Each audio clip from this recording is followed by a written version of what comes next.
नमस्कार, सुप्रभात। ब्रह्मा कुमारी इसके नवप्रभात पॉडकास्ट में आप सभी श्रोताओं का बहुत बहुत स्वागत है।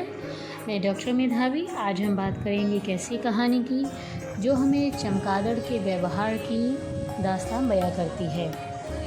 एक बार की बात है, जंगल के पक्षियों और पशुओं में किसी बात पर बड़े ज़ोरों से लड़ाई लग गई। लड़ाई को लंबा समय हो गया और वह बढ़ती ही जा रही थी, पर कोई भी फैसला नहीं हो पा रहा था। पर चमगादड़ बड़े मज़े में था, क्योंकि उसमें कुछ गुण पक्षियों के थे और कुछ गुण पशुओं के थे। उसने सोचा, मुझे भला किसी का साथ देने की क्या ज़रूरत है, जो भी जीतेगा मैं उसकी तरफ हो जाऊंगा। एक बार सारे पक्षी मिलकर चमगादड़ के पास गए और उसे अपने साथ मिलकर लड़ने के लिए कहा।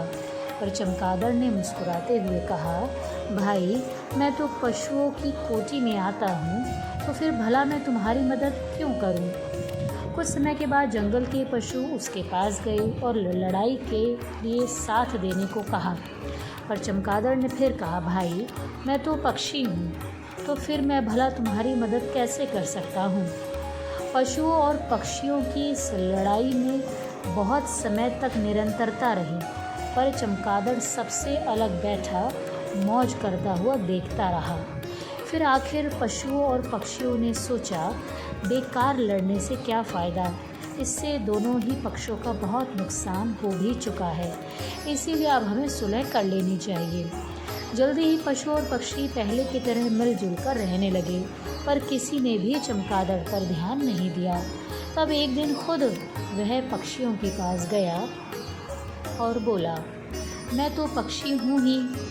पर पक्षियों ने उसे टोली से बाहर ही निकाल दिया था। तब वह पशुओं के समूह में गया, पर वहाँ भी उसे बाहर निकालकर दुत्कार की नज़रों से देखा गया। तभी से चमगादड़ यूं ही अकेला घूमता रहता है और अक्सर सिर नीचा करके पछतावा करता नज़र आता है, पर अब उस पर कोई भी ध्यान नहीं देता, ना ही दया करता है। हमें इस कहानी से सीख मिलती है दोस्तों, दुख में जो किसी का भी साथ नहीं देते, उन्हें कोई भी पसंद नहीं करता। आज की कहानी में इतना ही। कल हम फिर मिलेंगे एक नई कहानी और नई इंस्पिरेशन के साथ। तब तक अपना ख्याल रखिएगा। आपका बहुत बहुत शुक्रिया। ओम शांति। नमस्कार।